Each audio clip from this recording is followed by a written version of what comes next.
오늘 본문 말씀은 예레미야서 23장 1절에서 8절 말씀입니다.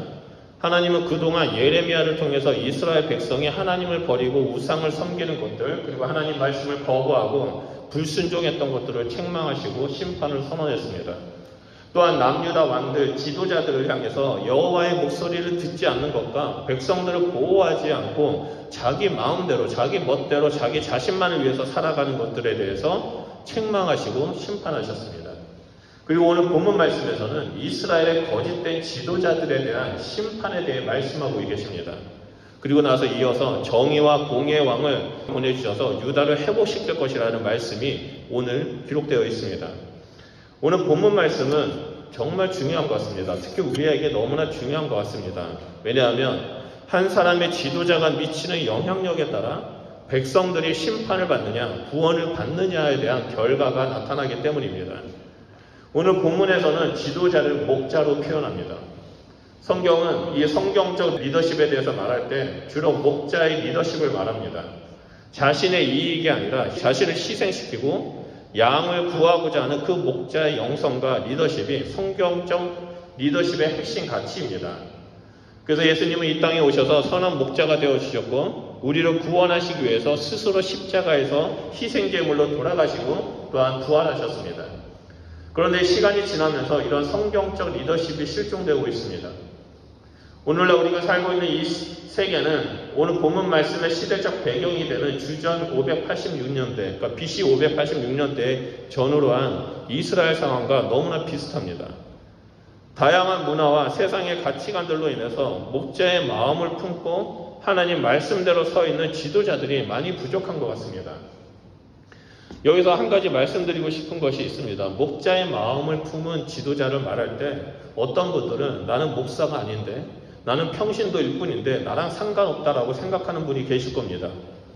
그런데 이 목자라는 것은 목사님만이 목자가 되는 것이 아니라 장로님만이, 권사님들만이, 또한 집사님들만이 목자가 되는 것이 아니라 자기 자신도 목자가 된다는 사실을 우리는 깨달아야만 합니다. 왜냐하면 목자는 구원받은 모든 그리스도인들이 목자가 되기 때문입니다. 나를 따르고 있는 한 사람만 있어도 그 사람이 목자가 된다는 사실을 우리는 기억해야만 합니다.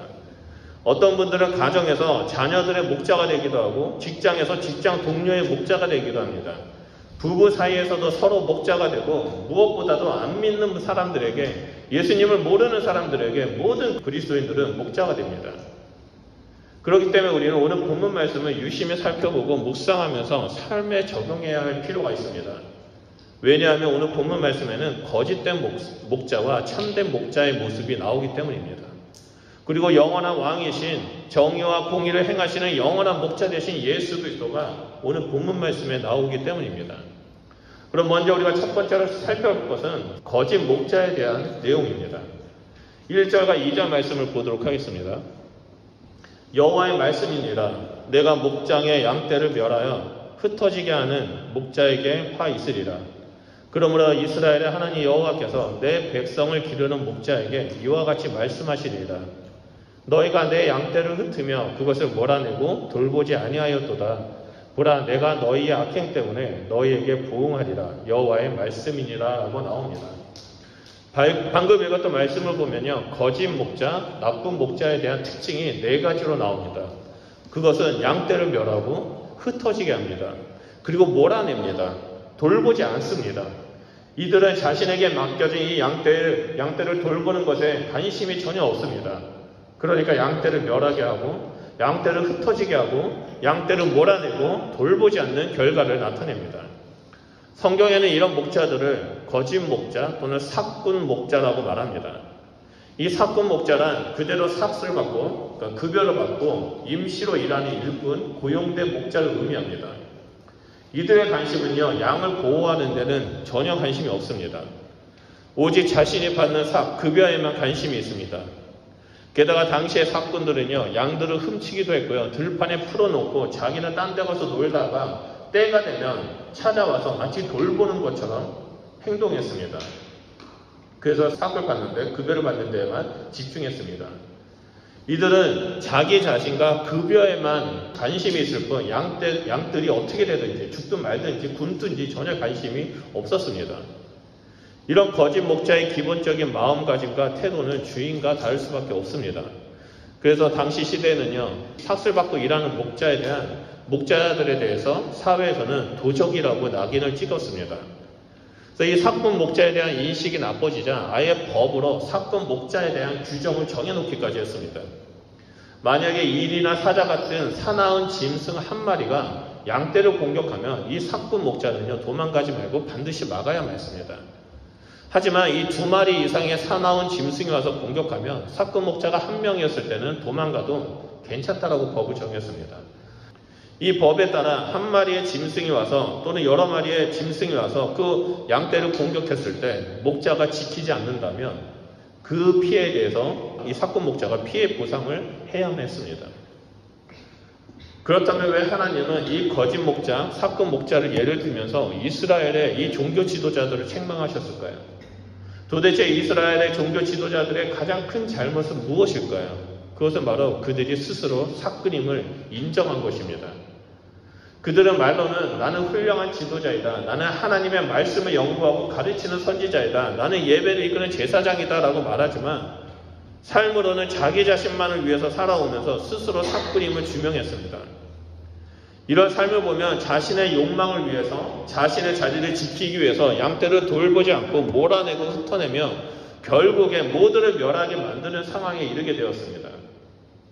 우리가 매일 아침마다 묵상하는 예레미야서를 보면 하나님은 예레미야를 통해서 죄를 책망하고 심판의 메시지를 선포하는 것을 볼 수 있습니다. 하지만 종교 지도자들은 어떻게 했습니까? 하나님의 심판 멸망은 없을 거라고 말합니다. 오직 평강이 있을 거라고 말합니다. 그러니 너희는 이곳에 와서 예배를 드리고 제사를 지내라고 말합니다. 이들은 자기가 있는 그 자리와 기득권을 지키기 위해 사람들을 이용하고 제사를 이용하고 하나님의 말씀을 이용했습니다. 그래서 호화로운 생활을 위해서 양들이 죽든 말든 아프든 힘들든 관심이 전혀 없었습니다. 그들의 삶은 제사를 통해서 일반 백성들의 돈을 갈취하고 간음과 음행에 빠져 방탕하는 삶을 살았습니다. 그래서 내일 묵상하게 될 이 예레미야서 보면 내일 말씀에는요, 이 종교 지도자들의 간음이 너무나 많이 일어나고 있다는 사실을 고발하고 있는 내용이 내일 나옵니다.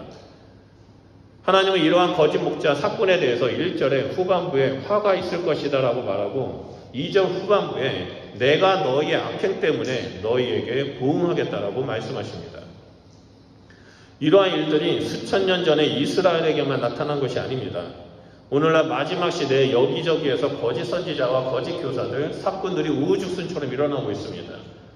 이들은 거룩한 목자, 신실한 목자처럼 보이지만 그들이 전하는 메시지에는 하나님의 말씀이 아니라 인간의 철학과 생각에 대해서 전하고 양들의 눈과 귀를 가리고 있습니다. 우리는 거짓 선지자, 거짓 교사라고 하면 단순히 이단 사상을 전하는 교주라고만 생각하는 경우가 있습니다. 하지만 이 거짓 목자의 모습으로 다가오는 자들은 이단만 있는 것이 아니라 교회 안에도 있고 우리 주변에도 늘 가까이에 있습니다.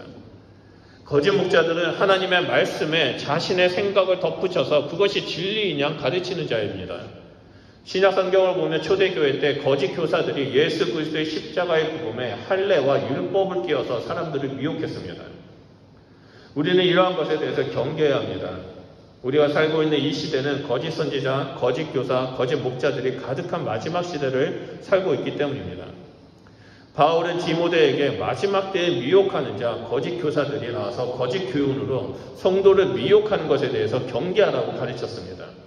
베드로 역시 하나님의 말씀을 자의적으로 해석하는 자들을 경계하라고 말했고 유다서와 여러 가지 바울 서신을 보면 끊임없이 하나님의 말씀을 왜곡하는 자들을 경계하라고 말하고 있습니다.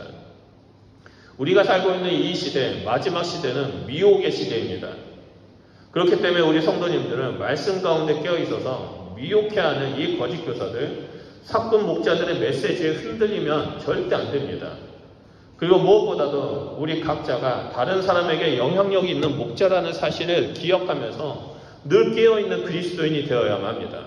내 말 한마디가 안 믿는 사람들에게 또한 내 말 한마디가 나를 따르는 사람들에게 안 좋은 영향력을 끼친다라는 사실을 우리는 깨어서 기억하면서 하나님 말씀 가운데 굳건히 서 있어야 한다는 것을 말씀을 통해서 볼 수 있습니다. 그리고 두 번째로는 참된 목자, 좋은 목자의 모습이 나옵니다. 3절과 4절 말씀입니다. 우리 다 같이 읽겠습니다. 시작. 내가 내 양떼에 남은 것을 그 몰려갔던 모든 지방에서 모아 다시 그 우리로 돌아오게 하리니 그들은 생육에 번성할 것이며 내가 그들을 기르는 목자들을 그들의 위에 세우리니 그들이 다시는 두려워하거나 놀라거나 잃어버리지 아니하니라. 여호와의 말씀입니다. 아멘. 방금 읽었던 말씀을 보면요, 참된 목자의 특징이 나옵니다. 그 특징은 하나님께서 기르시는 목자이고 끝까지 지키는 목자이고 양떼를 돌보는 목자입니다. 그래서 양떼들은 참된 목자와 함께함으로 다시는 두려워하거나 놀라지 않습니다. 그리고 여기서 잃어버리지 않는다고 말하는데 이는 더 이상 흩어지지 않는다는 것을 말합니다. 이것이 바로 거짓 목자와 사꾼 목자 그리고 참된 목자의 차이입니다. 여기서 중요한 것이 있습니다. 그것은 바로 하나님께서 기르시는 목자라는 것입니다. 하나님께서 기르셨기 때문에 이 참된 목자는 하나님이 어떠한 분인지에 대해서 너무나 잘 알고 있습니다. 하나님이 자신을 어떻게 양육하고 기르셨는지 또 하나님의 성품이 얼마나 아름답고 선한지를 이 참된 목자는 알고 있습니다. 그래서 하나님이 말씀하신 것에 대해서 듣고 순종하며 나아갑니다. 무엇보다도 하나님을 알고 하나님의 음성을 듣는 목자이기 때문에 참된 목자는 하나님의 마음으로 양떼를 돌보는 자입니다.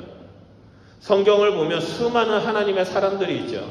모세와 여호수아와 사사기에 나오는 수많은 사사들 그리고 여러 선지자들이 있습니다. 이들에게는 한 가지 공통점이 있습니다. 그것은 여호와 하나님의 말씀이 그들에게 임했다라는 것입니다. 하나님의 말씀이 임하고 순종하며 동행했던 그들은 하나님이 어떠한 분이신지 정확하게 알고 있었고 또 이스라엘과 열방명한 하나님의 마음을 알고 있었습니다. 그래서 이들의 신앙 고백을 보면 대표적으로 이사야는 이사야서 25장 1절에 이렇게 신앙 고백을 합니다. 여호와여 주는 나의 하나님이시라. 내가 주를 높이고 주의 이름을 찬송하오리니 주는 기사를 옛적에 정하신 뜻대로 성실함과 진실함으로 행하셨음이라 라고 고백합니다. 이 이사야의 고백을 보면 여호와 하나님이 누구인지 정확하게 알고 자신의 신앙 고백을 합니다. 그리고 이사야서 곳곳을 보면 이사야는 자신이 만난 하나님의 성품을 노래하고 하나님의 마음을 고백하는 내용이 나옵니다. 오늘 본문 말씀의 주인공인 예레미야도 예레미야서에서 5차례나 자신의 고통을 하나님 앞에 울부짖으며 탄원을 하고 마지막 끝에는 꼭 하나님 앞에 신앙 고백을 했습니다. 대표적인 것이 예레미야 20장 7절인데 그 말씀을 보면 자신이 말씀을 선포한 이유가 하나님의 부르심 때문이라고 고백하고 주께서 나보다 강하시다라고 말합니다. 그리고 13절에는 자신의 그러한 고통 가운데 있음에도 불구하고 여호와를 노래하라 찬양하라 가난한 자의 생명을 행악자에게 구원하셨다라고 고백을 합니다. 이 구약시대에는 참된 목자에게 하나님의 말씀이 임했습니다. 그런데 신약시대부터는 참된 목자에게 성령이 임하기 시작합니다. 예수님의 제자들로부터 시작해서 2000년이 지난 지금 이 순간에도 성령님은 우리에게 충만하게 임하시고 우리로 하여금 하나님을 알게 하시고 하나님을 알리는 자로 부르신다는 겁니다. 그렇기 때문에 우리는 매일의 삶 속에서 성령 충만한 삶을 살아가기를 간구해야만 합니다. 우리 모두가 성령 충만함으로 하나님의 사람이 되고 참된 목자가 될 수 있기 때문입니다. 성령님은 우리에게 하나님 아버지의 마음을 알려주시고 하나님의 말씀을 부어주십니다. 우리가 성경을 읽을 때 지혜와 계시의 영을 주셔서 깨닫게 하시고 그 깨달음 끝에 부어지는 한량없는 은혜를 양떼들에게 전하는 자로 우리를 불러주셨다는 겁니다. 우리는 하나님의 마음을 품는 참된 목자입니다. 하나님을 알지 못하는 자들을 모으고 그들을 회복시키고 그들을 돌보는 자입니다. 이것이 바로 하나님께서 우리에게 주신 내 이웃을 내 몸과 같이 사랑하라는 새 계명입니다. 이 세상에는 거짓 목자와 참된 목자가 존재하고 있습니다. 거짓 목자는 자신의 생각과 자신의 소견대로 자신의 탐욕대로 살아가지만 참된 목자는 성령의 충만함 가운데 서서 하나님 말씀대로 순종하며 살아간다는 겁니다. 그래서 오늘 우리 함께 예배드리는 우리 CT 순복음교회 성도님들은 모두가 성령 충만함을 받아서 하나님의 마음을 품고 양들을 기르고 돌보고 회복시키는 그런 참된 목자가 되시기를 소원합니다. 그리고 마지막으로 영원한 목자이자 정의와 공의의 왕이 되신 예수 그리스도의 모습이 나옵니다. 5절과 6절 말씀입니다. 우리 다 같이 읽겠습니다. 시작. 여호와의 말씀이니라. 보라 때가 이르니 내가 다윗에게 한 의로운 가지를 이룰 것이라. 그가 왕이 되어 지혜롭게 다스리며 세상에서 정의와 공의를 행할 것이며 그의 날에 유다는 구원을 받고 이스라엘은 평안히 살 것이며 그의 이름은 여호와 우리 공이라 일컬음을 받으리라. 하나님은 예레미야를 통해 참된 목자에 대해서 말씀하시고 난 후 각자기 정의와 공의를 행하실 왕에 대해서 말씀하고 계십니다. 그 왕은 다윗의 후손이고 이 땅에 와서 세상 가운데 공의와 정의를 행하실 것이며 구원을 이루실 것이라고 말씀하십니다. 여기서 우리가 한 가지 하나님 앞에 질문하면서 묵상해야 할 것이 있습니다. 왜 사꾼이 거짓 목자 다음에 참된 목자 얘기를 하시고 곧바로 이어서 정의와 공의로 다스리시는 왕 예수 그리스도에 대해서 말씀하셨을까에 대한 것입니다. 그것은 바로 참된 목자는 곧 오실 정의와 공의의 왕 예수 그리스도의 형상을 드러내는 자이기 때문입니다. 우리는 정의와 공의로 세상을 통치하고 구원을 이루시는 그 예수 그리스도를 드러내는 자가 되어야 한다는 겁니다. 이 땅에서 온전한 구원을 이루실 분은 예수 그리스도 한 분입니다. 이 땅을 정의와 공의로 새롭게 통치하실 분은 오직 예수 그리스도 한 분이십니다. 이 말씀을 통해서 참된 목자는 하나님의 마음을 품고 예수 그리스도의 형상을 삶으로 드러내며 예수님을 전하는 자라는 것을 알 수 있습니다. 또한 참된 목자는 곧 오실 정의와 공의의 왕이 오실 때까지 그 길을 예비하는 자임을 알 수 있습니다. 구약 성경을 보면요, 많은 선지자들이 오실 메시아 예수 그리스도를 선포했습니다. 그리고 메시지를 들은 백성들로 하여금 메시아의 소망을 품도록 그 길을 준비했습니다. 신약에서는 세례 요한은 강야에서 회개의 메시지를 선포하고 세례를 주고 그 오실 주님의 길을 예비했습니다. 그리고 그 길로 다윗의 후손이신 예수 그리스도가 이 땅에 오셨습니다.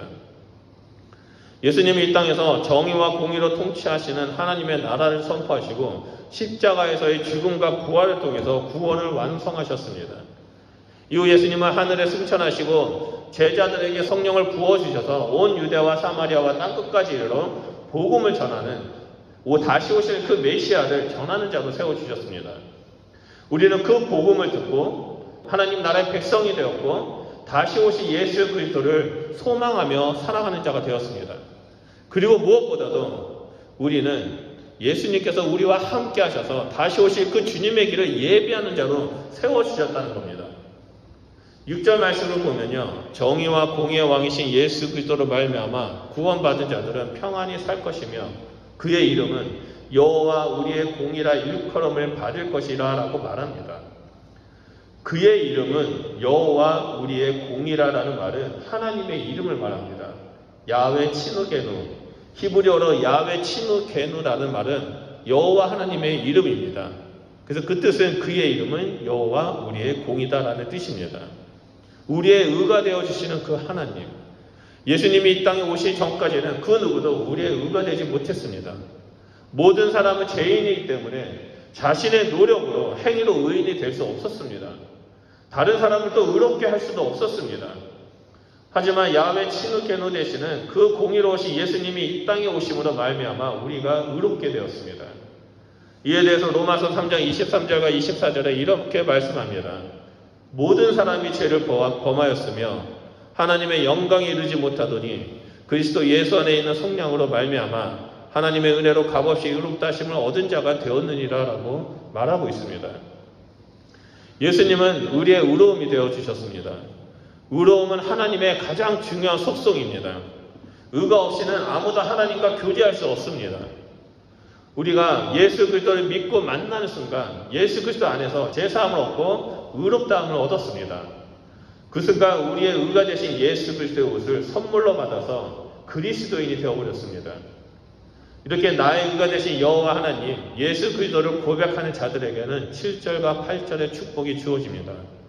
우리 7절과 8절 말씀 다 같이 읽어보도록 하겠습니다. 시작. 그러므로 여호와의 말씀이니라. 보라, 날이 이르니 그들이 다시는 이스라엘 자손을 애굽 땅에서 인도하여 내신 여호와의 사심으로 맹세하지 아니하고 이스라엘 집 자손을 북쪽 땅 그 모든 쫓겨났던 나라에서 인도하여 내신 여호와의 사심으로 맹세할 것이며 그들이 자기 땅에서 살리라 하십니다. 아멘. 정의와 공의의 왕이신 그 예수 그리스도께서 우리를 구원하심으로 말미암아 우리는 그 영원한 땅, 자기의 땅인 천국에서 머물게 됩니다. 우리가 이 땅에서 살아가는 이 삶은 그냥 스쳐 지나가는 것일 뿐이고 우리가 영원히 거주할 곳은 하나님께서 다스리시는 영원한 천국입니다. 이 영원한 천국으로 들어가는 나그네의 삶을 살아가는 우리들은 매일의 삶 속에서 그 삭구 목자가 되는 것을 주의해야만 합니다. 오직 예수 그리스도의 형상을 드러내는 참된 목자의 삶을 우리는 살아야만 합니다. 참된 목자의 삶이 어떠한 것인지를 보여주기 위해서 예수님은 이 땅에 오셔서 정의와 공의를 보여주셨습니다. 그리고 정의와 공의로 다스리시는 하나님의 나라를 우리에게 알려주셨습니다. 우리는 그 예수님을 본받아서 이 땅에서 하나님 아버지의 마음을 품고 참된 목자의 삶을 살아야 한다는 겁니다. 그래서 하나님을 알지 못하는 자들에게 하나님의 마음을 전하고 아프고 쓰러진 자들을 다시 일으켜 세우는 그런 그리스도인이 되어야 한다는 겁니다. 오늘 본문 말씀은 거짓 목자와 참된 목자와 또한 참된 목자의 모델이 되어주시는 영원한 왕이신 예수 그리스도의 모습이 나오고 있습니다. 우리는 이 본문 말씀을 계속해서 묵상하고 되새기면서 그 영원한 왕이 되시는 영원한 목자가 되시는 예수님을 묵상하면서 이 땅에서 참된 목자의 삶을 살아가는 자가 되어야만 합니다. 우리의 삶은 이 땅에서의 나그네의 삶입니다. 우리에게는 주께서 우리를 위해서 준비하신 영원한 천국, 하나님의 나라, 정의와 공의로 다스리시는 그 나라가 있습니다. 그래서 오늘 함께 예배드린 우리 성도님들은 그 나라를 기억하면서 오직 말씀 가운데 거하며 그 말씀을 삶으로 드러내는 귀한 그리스도인이 되시길 주님의 이름으로 축원드립니다. 우리 이 시간에 좀 말씀을 기억하면서 기도하겠습니다. 혹시 여러분들의 삶 가운데는 하나님의 말씀 가운데 머무는 삶을 살고 있는지 아니면 내 생각대로, 내 주장대로, 내 소견대로 살아가고 있는지 좀 이 시간에 되돌아봤으면 좋겠습니다. 나의 이익을 위해서, 내가 원하는 것을 얻기 위해서 나는 이 땅에서 세상의 가치관대로 또는 하나님 말씀을 거부하고 내 마음대로 살아가고 있는지 아니면 하나님의 말씀 가운데 거하면서 하나님의 아버지의 마음을 구하면서 하나님을 알아가는 삶을 살아가고 있는지 우리 이 시간에 좀 우리의 삶을 되돌아보면서 하나님 앞에 기도했으면 좋겠습니다. 하나님 내 삶이 그 삭군 목자가 되는 것이 아니라 거짓된 목자가 되는 것이 아니라 하나님 참된 목자가 되길 소원합니다. 하나님 내가 예수님을 닮은 자가 되길 소원합니다. 정의와 공의로 다스리시는 그 예수님을 닮아가면서 이 땅에서 말씀대로 살아가는 그런 그리스도인이 되길 소원합니다. 하나님 내 삶 가운데 역사하여 주십시오. 하나님 참된 목자가 되어서 나를 따르는 사람들에게 예수 그리스도의 형상을 보여주고 그들에게 하나님이 어떠한 분이신지 알리는 자가 될 수 있도록 하나님 우리 가운데 성령의 충만함을 부어주셨소서. 그래서 다시 오실 주님을 예비하는 자가 되게 해주십시오라고 우리 이 시간에 주여 삼창하며 기도하도록 하겠습니다. 기도하겠습니다.